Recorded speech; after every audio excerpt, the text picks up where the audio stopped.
I actually was on a TV show last year called Deadly Case Files. Okay. And it was on TV1, and that was episode 13.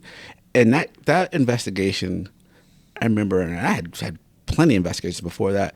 That one really bothered me because it was a young black male, 21 years old, just turned 21. Okay. And I just remember, I mean, it was a senseless murder.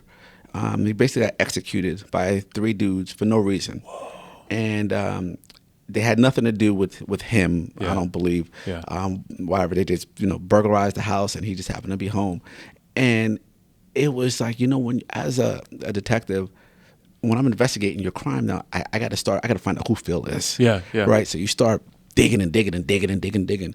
And then when you start hearing this kid's life, he was from Mississippi, and his grandmother who was rearing him, sent him to Atlanta to be with her son. His uncle said because his sister, or his mother, I should say, kid's mother wasn't doing what she needed to do, and sent him here so that his uncle could raise him. So it sends him to the Alpharetta public school systems, high school system, and he's like on them all the time, has a structured environment.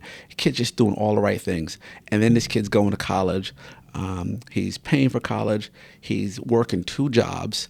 And this kid literally works 7 days a week, walking to work, doing it. And just one of these kids who was just really trying to make it, got him out of the city to get away from that foolishness, and came up here and was just doing it right. And was just a good kid. Like his friends, when we spoke to them, like they just loved him. Yeah, he had his vice. He smoked a little reefer, but he was just a good kid.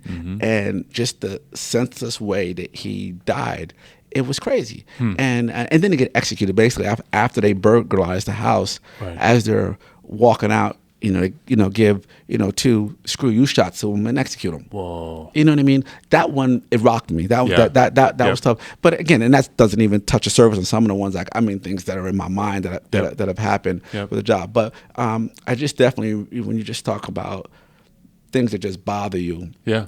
It's not just one. Then of course, anything with children, of course. Oh yeah. I won't talk about that stuff. Yeah. But yeah, man, it's I'd have to say probably that. Yeah.